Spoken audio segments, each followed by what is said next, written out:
What's going on, guys? One, love out to everybody. We got UFC 311, Makhachev versus Tasharukin, part 2.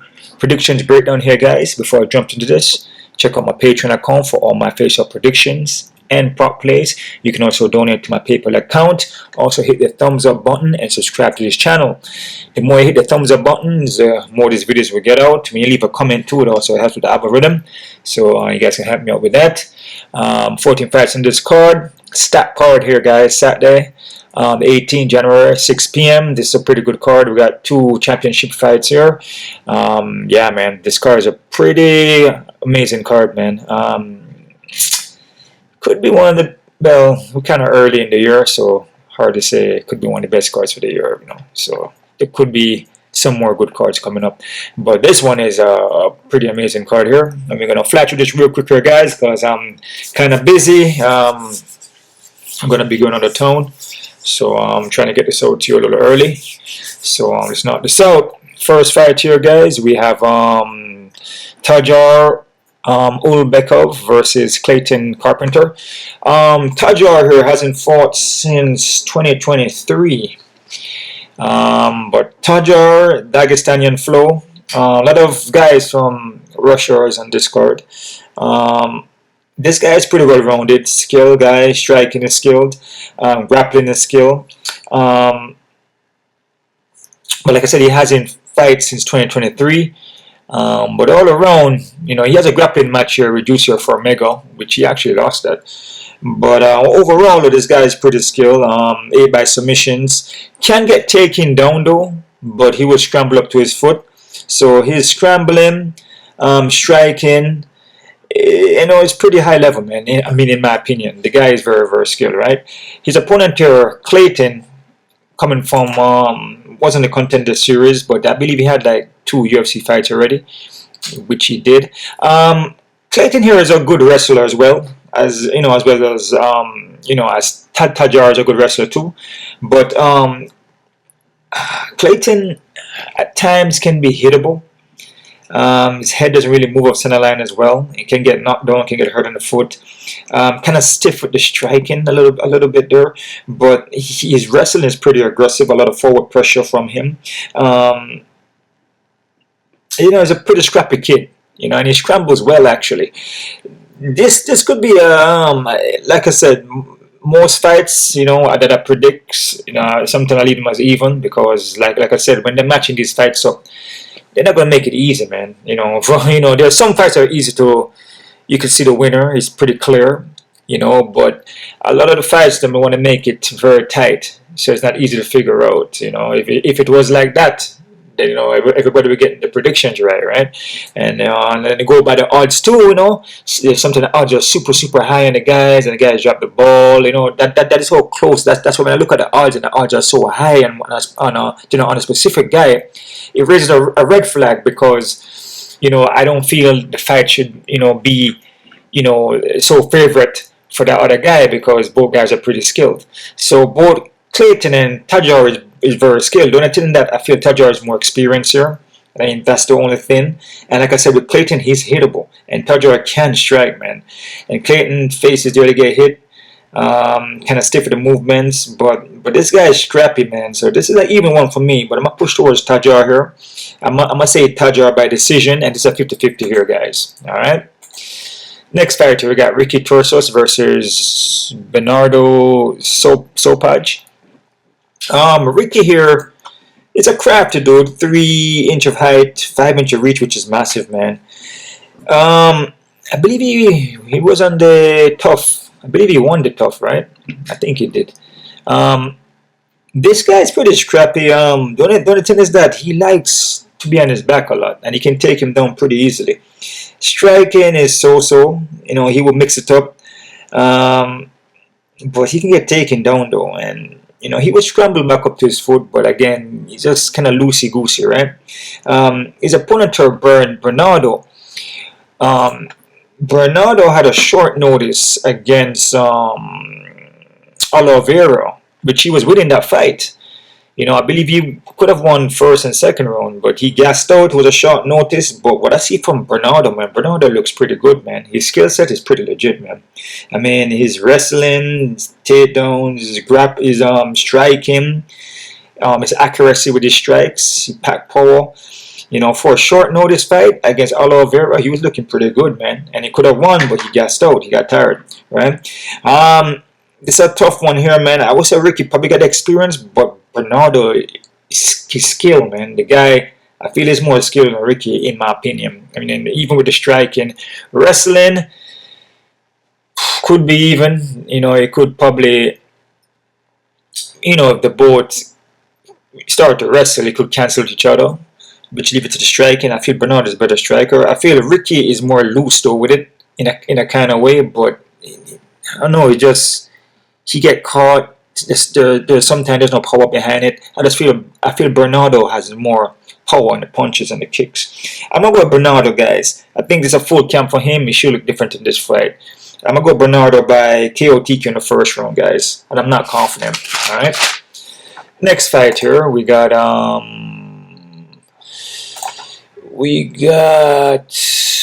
it's a good card, man. We got Ricky Nakamura versus not Ricky.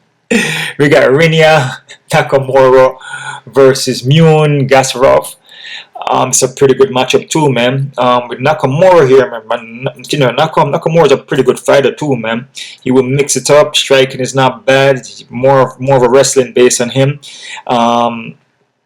But like I said, he's striking. He uses it to set up for the wrestling, but he can also throw the hands too, man. So and with Mune is pretty good too. Scrappy guy. Striking is pretty good. He will mix it up with the combination, work the punches, work the leg kicks. He has some good combination of him that I see. They throw, you know, the 1-2 and then follow up with the leg kicks.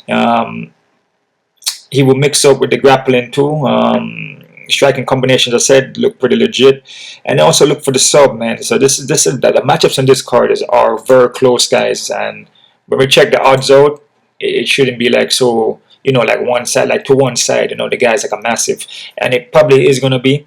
But for this one, I'm pushing towards Nakamura. I feel Nakamura more fresh guy. I feel Nakamura wrestling is better in my opinion. Striking could be even.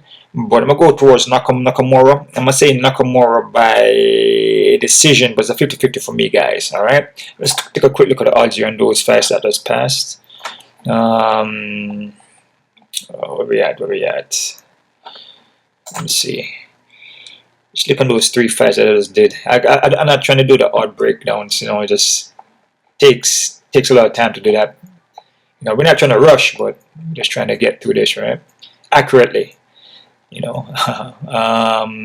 Clayton, they got Tagir at 340. I disagree with that, man. Tagir is good, like I said, but Clayton is not bad. Clayton is not bad. He's a dog, man, and he will push a high pace. And we see with a lot of Tagir fights, certain guys he fight when they are wrestlers, they can take him down and kind of like not like rag dog him, but put him in bad situations. So for Tagir to be 340, you gotta be careful with this one, man. It's more of a closer fight. I give Tagir the edge, but you know, not so high on the odds though. Tagir maybe like 160 or so, but not no 340. So still be careful. What's it? Ricky. Okay, they got Bernardo are so high. Damn, they're high on Bernardo. I mean, I like Bernardo, like I said. You know, but I wouldn't be so high on him though, man. Like I said, I have him winning, but I didn't expect him to be so high on the odds. I mean, Ricky is still experienced. You got to remember that experience goes a long way. I still have Bernardo as a favorite, but not so high though. But still be careful with this one, guys. See, the odds on the guys are just super high, and like I said, both opponents are skilled. So you gotta be, the odds here are crazy because both guys are skilled. Trust me on that, guys. And either guy can win. Nakamura 500 and something, I disagree with that too, because Mune is not bad and he's well rounded. He can wrestle and he also has decent striking. You understand what I'm saying? So having Nakamura 500 and something, I don't think that's a good idea, man. I don't think that's right. You see? So that one, you got to be careful with that one too. Let's move on, guys. I'm just trying to knock out those odds for you, but I said I got Nakamura for decision there, guys. All right, next fighter we got Karol Rosa versus Aline Perez. Rosa here, I feel is just more experience. BJJ black belt, striking is pretty legit. She will look for takedowns. Her wrestling is not bad, and she has fought for competition. You know, she's been there. She's been through the fire. You know, even that fight against Irene Aldana. You know, there's a tough matchup for her. You know, went back and back. She was winning that fight. That fight was a crazy fight. You know, it took a lot of damage in it though, but it just shows that she went through the fire. You know, she faced tougher competitions. You know, she fought tougher battles, man. You know, and if you don't have those tough battles and go through the fire like that, you know, it's kind of difficult if you haven't experienced that and you fought somebody who has. When they take you there into that dark side, into that dark part, you know, you're not going to be able to handle it. You're like, damn, you never experienced that before. I don't feel Aline has experienced that at that level, right? Aline here, she will look for takedowns, want to wrestle, you know, will shake her ass. when she wins the fight, which is good, you know, that's her trademark. Everybody has a trademark. They could backflip off the fence, you know, they could, I know, do some breakdancing, dance movement. She just shake her butt, right? But let me see. Yeah, she will look for takedowns. So most of the thing I notice from her striking is kind of so-so. It's not on the level of Rose, but she will use it to get the takedowns and look for submissions. But I just feel Rose has seen that. She has, like I said, she had the experience and seen fighters like this before and tougher. You know what I'm saying? So yeah, and then also, you know, Aline will also, you know, she will slow down in the fights too. I'm gonna push towards more Rose here, guys. But again, women fights, like I always say, you know, they will drop the ball. You know, you pick Rose and then Aline come in winning. So that's something that you gotta be careful of, right? But I'm gonna go with Rose. I'm gonna say Rose by decision here. Quick look at the odds on that one. See what we're working with. See what they're. I mean, most likely they're gonna have Rose on that one. Yeah, I mean, as a high favorite probably. They got Rose at -2, which that right there I disagree on that. And it's like I tell you guys, women fight, you can't have it so high like that.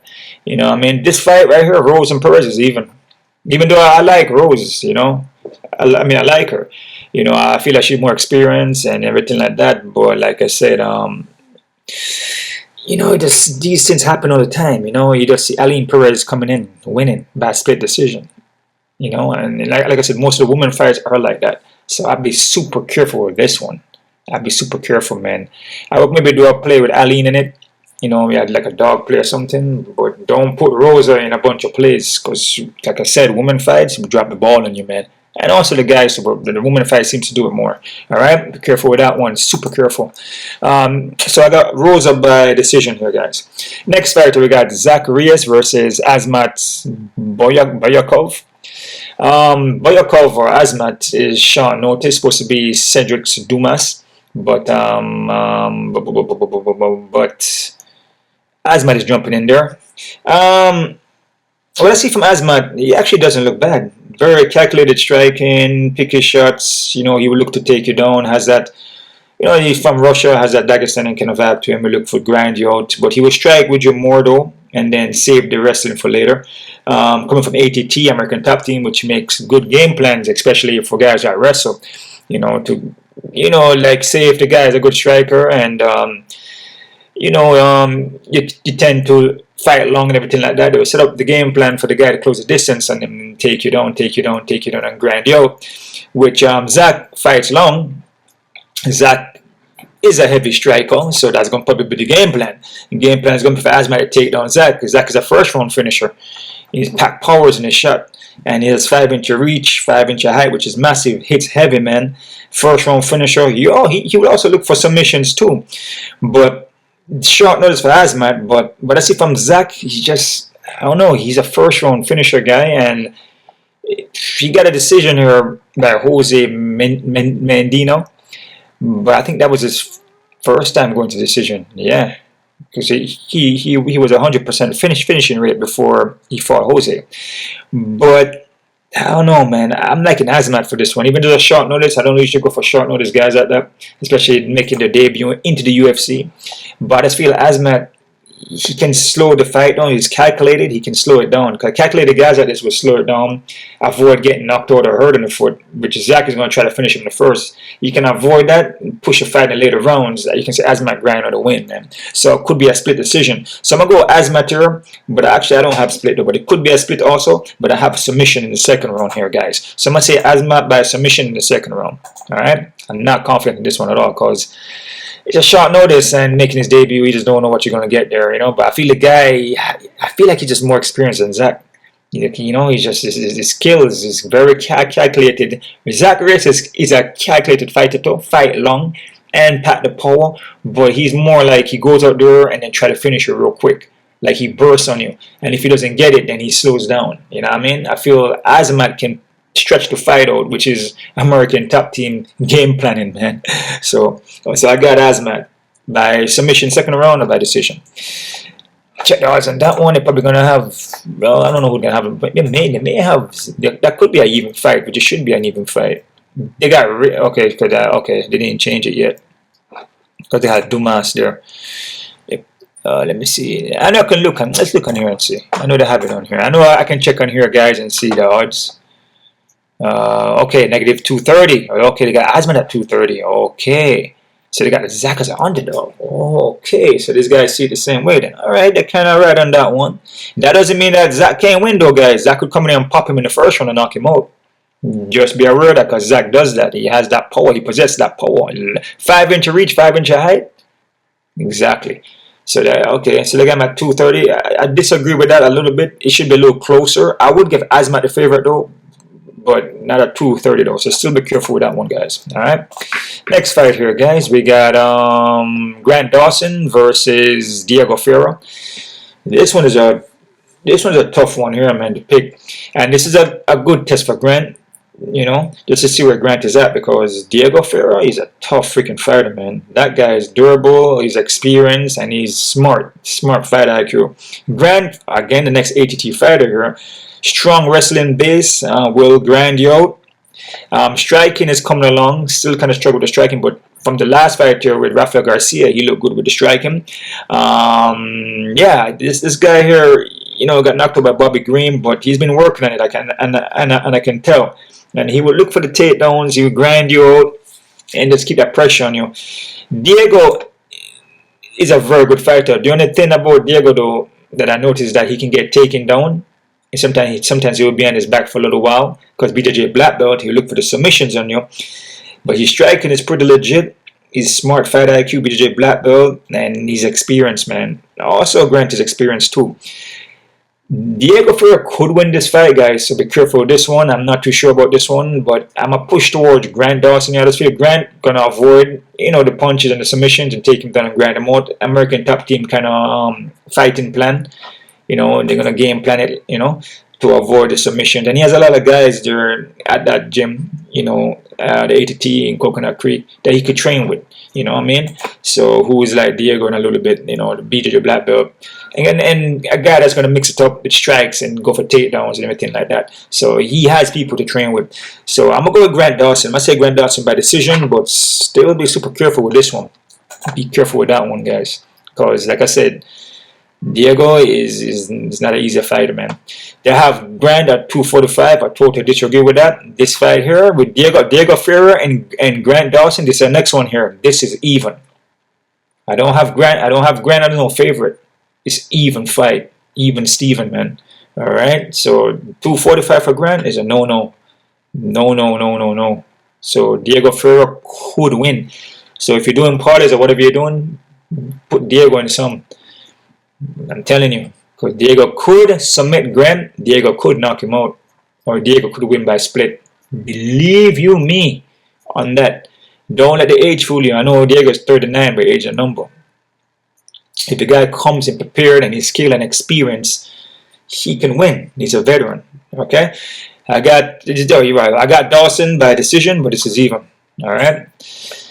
Next fighter, guys, we got Bogdan Guskov versus Billy Elikano. That's supposed to be Johnny Walker versus Guskov, but Johnny Walker got injured. So we got this guy named Billy. What I see from Billy Billy seems more of a calculated fighter. You know, slows it down, kind of similar to what I said about Azamat. You know, slows it down and everything like that. But I don't really see not much from him that really stands out. He's kind of there, and he's kind of there to get hit. I feel like Guskov is just, you know, it's just a more proven fighter here. He pack power, very aggressive. He's accurate with his strikes. Has his hands down, but he's calculated. He like reels you in. And you know, he makes you feel that, oh, his hands down. Let me go in there and hit him because his hands are down. So he gives you that false sense of security for you to go dive in. And when you dive in, pop, pop, pop, pop, pop. Could be an uppercut. It could be straight on the pocket follow up. Be kind of like a straight punch, but it's like a hook, and he takes you out like that. So this guy is very technical, very calculated fighter too. Very, very aggressive. But like I said, he also can get hurt on the foot. But I'm going to go with Guskov. I'm going to say Guskov by KO, TKO, guys, in the first round, right? Odds are going to be high on Guskov. I mean, most likely. You got Guskov at 360. Do I agree with that? I mean, kind of. I mean, what I see from Billy, he's a calculated fighter, but he doesn't seem to do much. And he can't just be there not doing much against Guskov. Because he's gonna end up pressuring you down and end up landing hands on you. And Guskov also mix it up too. So yeah, he looks like Anthony Smith a little bit, huh? Not a little bit. Anthony Smith a lot. Splitting resemblance of Anthony Smith, man. Splitting resemblance, dude. Gosh, this is like if you know, if you're not really knowing the fights or knowing the names of the fighters, you would think that, you know, if you see Guskov and Anthony Smith, you're gonna think it's the same person. If you don't, you know, if you're not into the games like that and know the guys, right? You would think that Guskov and Anthony Smith is the same guy. All right, so I got Guskov. So Guskov by KO TKO in the first round there, guys. All right. Next fighter, we got Jailton Almeida versus Sergey Spivak. Almeida here seems to be working on his boxing and striking, but I heard that he has boxing, you know, from way back. That's his first discipline was boxing before he did Brazilian Jiu-Jitsu, I think. I mean, I could be wrong about that. But this guy is very athletic, man. Very experienced guy. And, you know, once he lock up that sub on you, once he takes it down, kind of remember Jacare Shoja. Once he get that double leg on you, he's freaking explosive. And once he on you and he got that rear naked choke, it's over. Right? And he seems to be working on his boxing.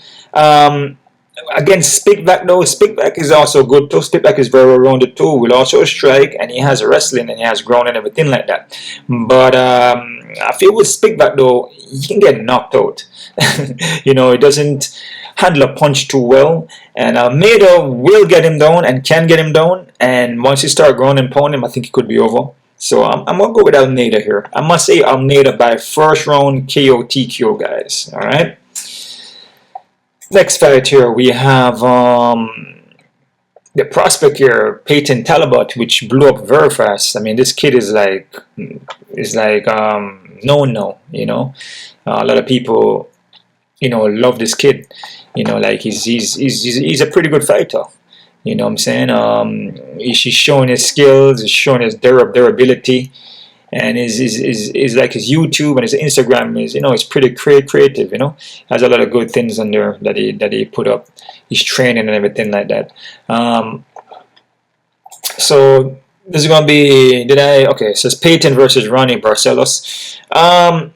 Yeah, like I said, a guy like Payton is up there now, man. This guy is like, it's like they're pushing him, you know. He most likely could be a champion maybe one of these days, probably, but they're actually working on him. So whatever fights they're giving him is most likely going to be to build him. So like a lot of these fights that you see here, you know, sometimes they match up the guys in a way where they want them to win, you know, because they're trying to build them, because they can pull the crowd, you know. And Payton can pull the crowd. Like I said, he draw a lot of attention towards him. It's his energy, you know. A lot of people are pulled towards his energy, or he pulls energy towards him, push and pull. But yeah, Ronnie Barcelos under the hand. Ronnie Barcelos is very experienced though, so you don't want to really sleep on Ronnie Barcelos. You know, he can BJJ black belt, he can take the fight to the ground, he could submit you. But lately though, he hasn't been looking too good though, man. Now you can see it with the losses. He's been getting touched up, getting hurt, getting knocked out. and he just looks like, I don't know, like he's not. He looks like he's not durable anymore, or he's on a decline. So he's not handling the shots too well. You can take him down. He just, I don't know, he just doesn't look there anymore. He doesn't look like that fighter that was in the beginning when he started his career. You know, even in the UFC, he doesn't look at the same guy. And his last fight here, I believe it a shoulder injury against Christian, even though he still won by a submission. But, you know, I believe that Christian was beating him in all those rounds until he got the submission.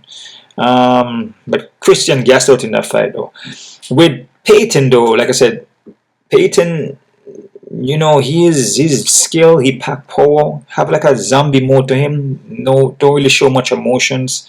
But he's durable, though, and that's the thing. He's durable, and Ronnie is not durable. And that's the thing about this fight. Like I said, they will match these fights up, you know, depending, you know, that sometimes they have their guys who they want to highlight, you know, because they can see a champion in them, like a John Jones or, let me see, John Jones or who else, or Shevchenko, or George St. Pierre's, you know, like those guys, like Izzy, you know, Israel Lozano, like Alex Pereira's, you know. So they will match up the fights for you, man. They will give you a handout, you know what I mean? So, and I feel Payton will win this fight. 3-inch of height, 3-inch of reach, because durability. That's pretty much it. It's durability. If Ronnie was durable, then it'd be different. But Ronnie is not durable. Because Ronnie is skilled and his experience. He has way more experience than Talbot. But it's the durability, dude. He can't take a hit, and Payton can hit. He shows it over and over again that he can hit. He shows it over and over again that he can touch you and you go out. And the kid is a zombie, dude. And the kid can take a hit too. You know, which something about him that I noticed that he doesn't move his head too well off center line. That's probably the only thing that I really see. Like he's kind of straight up. But that's that zombie mode. Like he will eat shots just to, you know, just to deliver his shots, which is not good, because the more further you go, you find more experienced guys. It's dangerous because these guys are going to hit harder. All right, you got more experience, so they know how to pivot, they know how to apply that shot with different body positioning and execution and technique. So when you land, you know, it's not that they're just throwing fast or, you know, throwing hard. They're throwing with precise precision and accuracy. So when you like not like defending it, then even though you're a zombie, you still can get knocked out. You know what I'm saying? So that's the only thing which Ronnie could do that, because he's a veteran and the experience. But this fight is set for Payton to win, dude. I mean, yeah, this guy has too much on him now. Like he's starting to be well known. His social media is blowing up. You know, his YouTube is blowing. Everything is like a well known kid now. You know, they can take him and then use him as like a face of UFC. You know what I'm saying? So he just has that. You know, he has that it factor. So I'm gonna go with Payton. I'm gonna say Payton by KO TKO, guys, in the second round. But I must say I'm not confident, because we see this over and over again. You know, guys are coming up 9-0, guys. You know, and then they find these experienced guys like the last card, like I told you. Like you have Hernandez fighting that dude, and then Hernandez win, and then Hernandez was a freaking. Hernandez was like a underdog, you know, and then, you know, he just like stuff like that, you know. You just gotta be careful with that, you know. He's like, maybe experience goes a long way, you know. Yeah, man. So let me see what it was. Let me check here real quick, here, guys. Let me check here real quick. I think it was oh, here we go. We can check here. It was in a UFC fight. The fight night that just passed, right? Ribas and Dern part 2,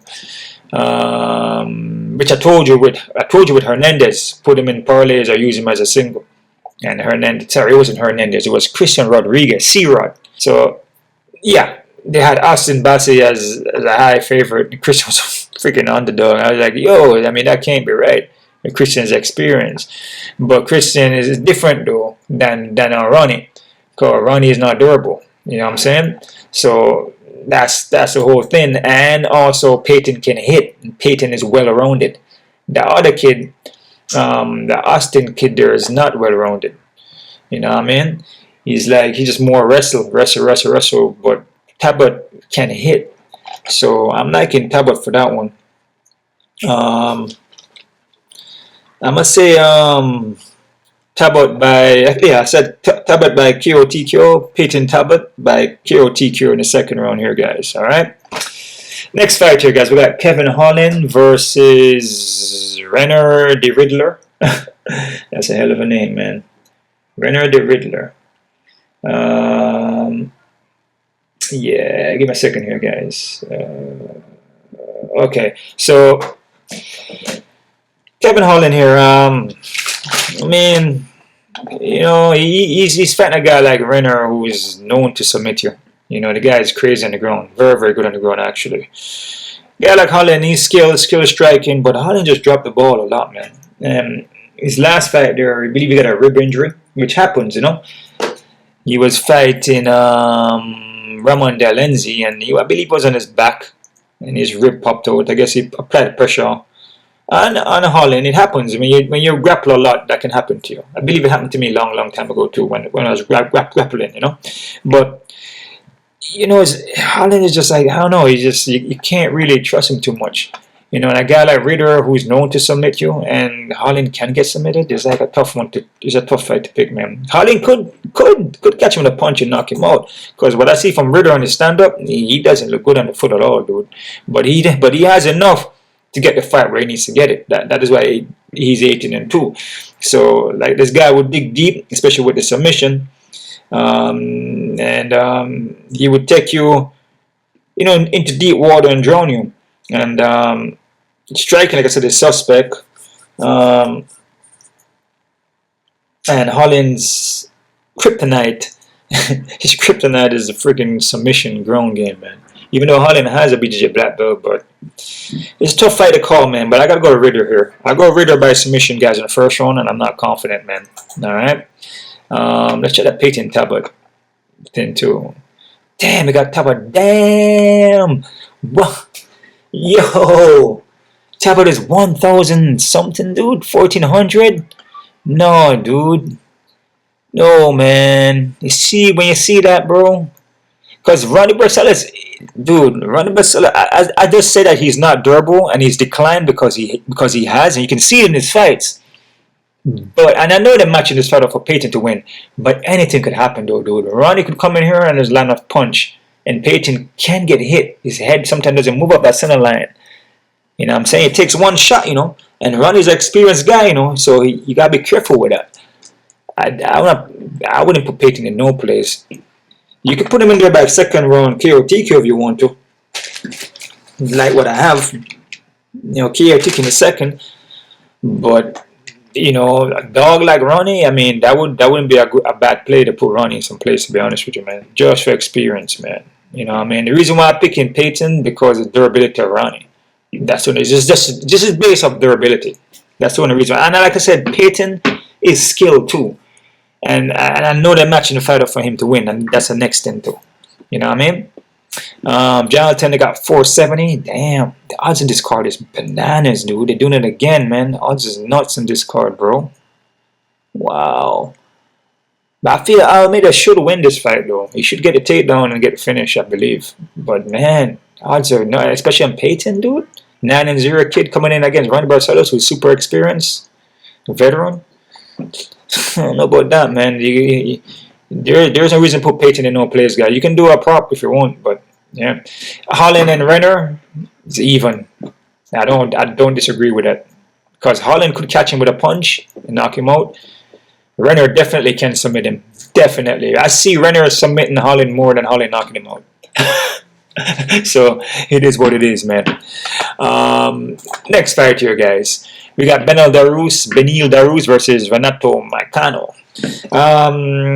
Same thing. A lot of these guys on this card are declining and can't handle a hit too well. So I noticed that the matchup, you know, this matchup in this card, a lot of these guys are kind of, they're wilted. You know, been in a lot of damage, been knocked out the last fights. Benil Dariush got knocked out bad in his last fight back in 2023 and hasn't fought since. And Benil Dariush been knocked out 5 times. which is a lot of time to be knocked out. And he got knocked out about against Armin back in 2023. You know, Beneil, like, he's an experienced guy. His skill, you know, he can, you know, he was looking good. You know, and he had a good little winning streak here. You know what I mean? Beating Diego Fierro, you know, split decision. Beating Gamrot, you know what I mean? Gamrot is not an easy fight. You know what I'm saying? And he went in there and won over him. You know, so I mean, but man, against Renato, Renato been improving. Coming out of the ATT also, you know, he has been improving, man. Beat Bennett San Denis, you know, he just been improving. Beat General Turner, Drew Dober, which a lot of these fights, you know, I had him losing. I'm like, oh man, he's just going to lose against these guys. And he showed that he's improving. And what he's improved on most is his stand-up. His striking has gotten better. He's not really getting hit as much. And his ground game is just second to none. You know, he's good on the ground. You know, he will look for the submission on you. I just feel Beneil, man. I just feel like he's not durable, dude. And if Renato hit him and touch him, I could see him going out again, man. But I'm going to go to Renato. I'm going to say Renato by KO TKO, guys, in the first round. All right? Let's go. Next fight we got is Yuri Prochazka versus Jamahal Hill. This is the next fight here, man. I like Prochazka, man. I like his samurai way of the warrior kind of mindset. I love the way he trains in nature. Has the you know, he has a Makiwawa board. You know, he's working on the Makiwawa board. You know what I mean? He's just his energy is just he's just very addictive. You could just, like, when you see him moving, you're like, okay, man, it's similar. And you know, it's similar to how I train.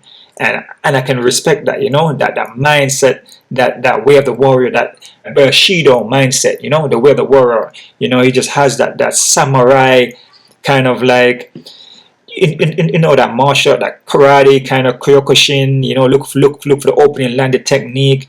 You know what I'm saying? He trains in nature. He just embodies the whole vibe of nature, the whole love, you know. And that's something that I could see myself too. But there's a slight issue though, man. Again, going back to Beneil Darius, going back to a lot of these guys, man. That's on this card.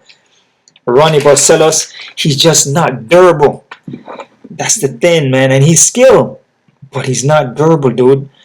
And that's a big issue because you don't have to touch him or hit him at any, you know, high or heavy rate. You know, it's like glance him on his chin and he goes out, or he gets wobbled real bad. But then he will recover if he gets wobbled. But then it all depends on who's refereeing the fight. Because if he gets wobbled and he falls, then the ref could stop it. You know what I mean? So it's a fight where, you know, I like Yuri. I say he's a very good fighter. And like I said, he embodies that Bushido way of the warrior mindset, that samurai spirit. And I can feel it. But, man, he's just, man, I don't know. He's just not durable, dude.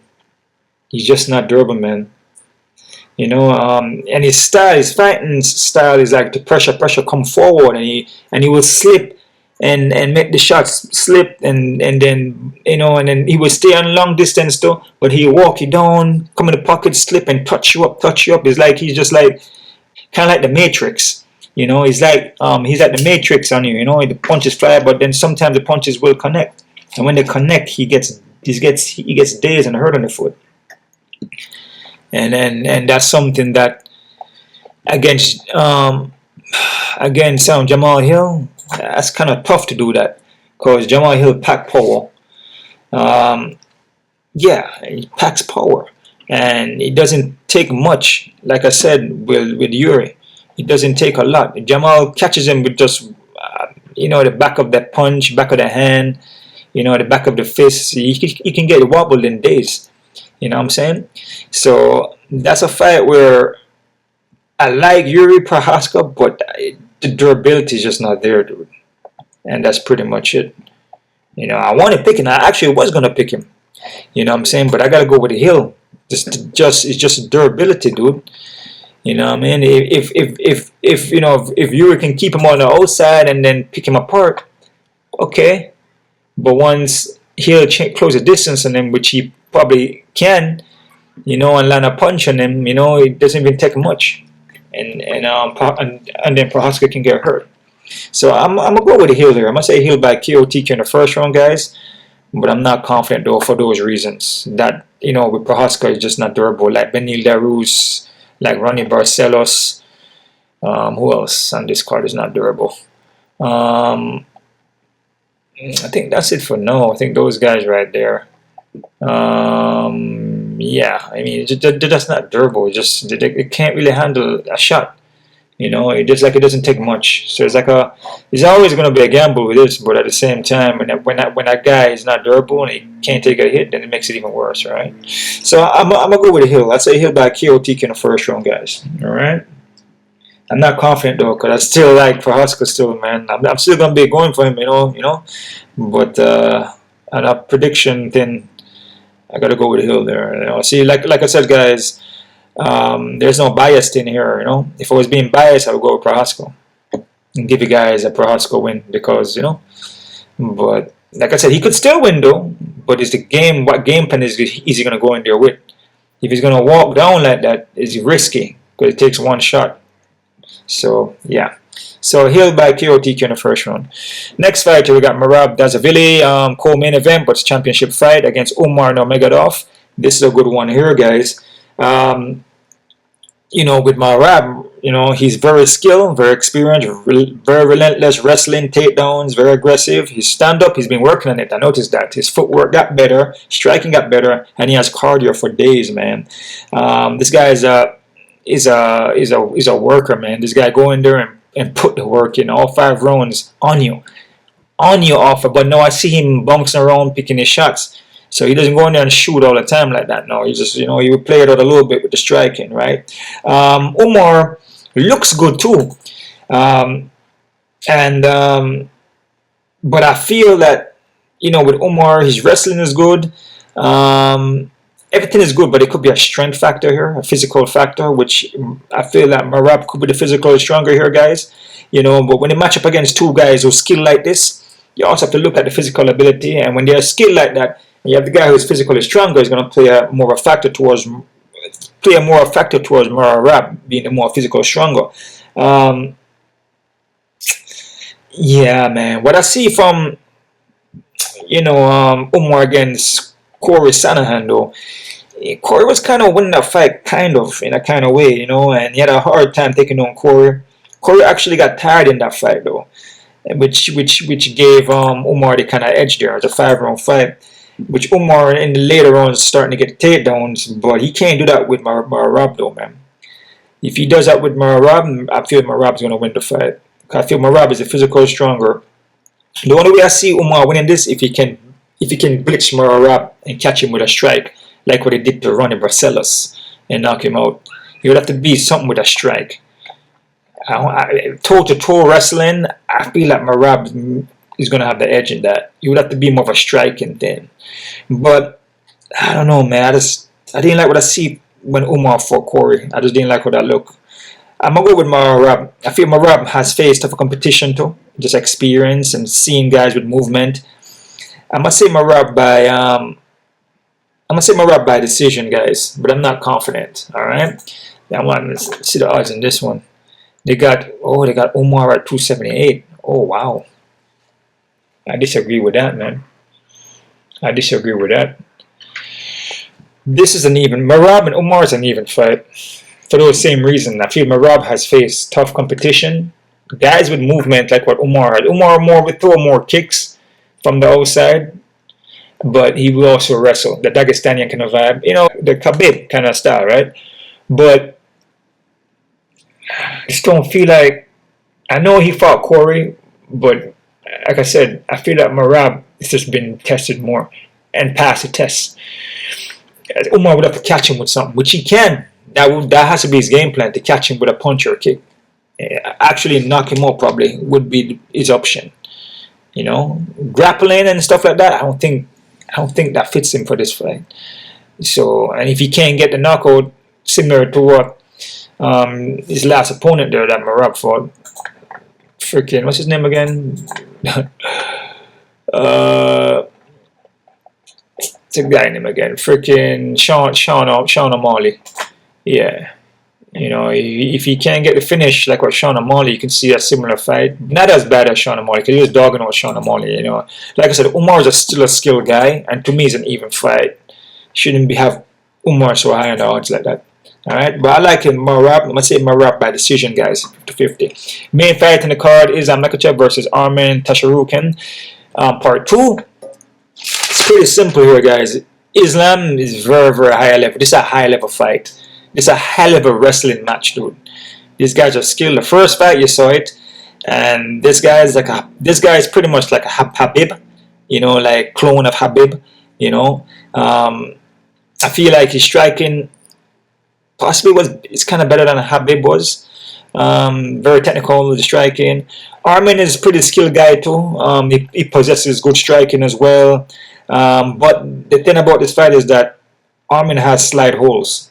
And you know, Islam is able to can penetrate those, you know, and that's the issue with this fight. You know, I feel that there are slight holes with Armen, and with Islam can get him down, but when Islam is sweeping him, putting him down, you know, Islam is going into a next move, so he just transitions into something else. And I feel that's the difference between Islam and Armen. I feel Islam, if he goes for a sweep and Armen goes down, he may try to pop back up, but then Islam is going for a single leg. So there is no room to breathe when you're going with Islam. Islam doesn't leave no holes. Armen has holes there. You know, you could take Armen down and put him on his back, and the Armen is there on his back. Islam is not going to hang out on his back like that. He's going to transition. He's going to scramble back up, and is Islam going for a sweep? He's going to go for once he's sweeping you, as you're touching the ground, and he notices that you're going to come back up, he's already going for single. So it's kind of like I said, you know, throwing your combination punches. You know, you're throwing your jab and you follow with the straight. Instead of going bam bam, you're going bam bam. But then that's striking. With the wrestling, with Islam, he's sweeping you, then going for the single leg. He's sweeping you, but he's going for single. He's going for double. But he doesn't stop there at the double and single. He keep going. Armen has those holes where he freezes in between, and that's why Islam is a better fighter here, guys. So I like Islam. I'm gonna say Islam by decision, the same outcome. Possibly could even be a finish by Islam, but I got Islam by decision, guys. All right, quick look at the odds here. See what we're working with. See Islam by 325. I don't disagree with that. Probably could even be higher. We got Omar 278 over Merab. This is an even fight. Merab and Omar is an even fight. And I know this is Habib. He's probably going to be at this fight, so these are his guys, you know, his family, which is, you know, it's a respectful thing. And, you know, Omar could win, guys, to be honest with you, but from watching footages, I like what I see from Merab more, you know. So that's just what it is, okay? So that's it right there, guys. I got somewhere to be. Appreciate the love, appreciate the subscription, guys, and leave your picks down below because I want to see you guys' thoughts on these plays as well, because like I said, I make predictions, but you know, when it comes to these fight games, you know, sometimes I make a mistake too, you know, and that's just how it is. But you learn from a mistake, you know. There's no losers, there's only learning, right? So you guys can leave your plays down below too, man, and you know, let me know who you guys have winning. Let me know, you know, you guys have any five plays, any combination plays you guys may have that you want to leave down there. You know, it's cool to leave it down there too, right? All right, guys. You keep on kicking there. You guys have a good day, good night, good weekend, whatever it is. Enjoy your day. Every day is a happy day, regardless of what week it is or what day or what holiday it is. All right, you make the best of it. One love. Us.